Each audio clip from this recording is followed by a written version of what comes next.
আসসালামু আলাইকুম। সবাই কেমন আছেন? আমি এর আগে একটি ভিডিও শেয়ার করেছিলাম। রেমালের ঝড়ের তাণ্ডবে আমার সব জামরুল পড়ে গিয়েছিল।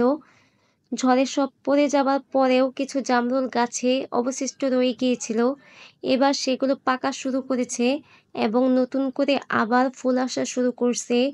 এটা ১২ মাসে গাছ কিনা আমি জানি না। যেহেতু এইবারই ফার্স্ট জামরুল আসছে আর এই ছাদ বাগানটাও নতুন ২ বছর চলতেছে, তাই সব গাছের ফলই নতুন আসছে। এখানে ২ দিনের আলাদা শ্যুট করা ভিডিও। প্রথম শ্যুটে জামরুলগুলো একটু কাঁচা ছিল। এর পরের শ্যুটে সবগুলো পেকে লাল টসটসে হয়ে গেছে। পেকে একেবারে ফেটে যাচ্ছে, তাই সবগুলোকে আজকে তুলে নিব। দেখেন সবগুলো পেকে লাল হয়ে গেছে। দেখতে মাশাআল্লাহ অনেক সুন্দর লাগতেছে, অনেক কিউট লাগতেছে। এবার সবগুলোকে তুলে নেব।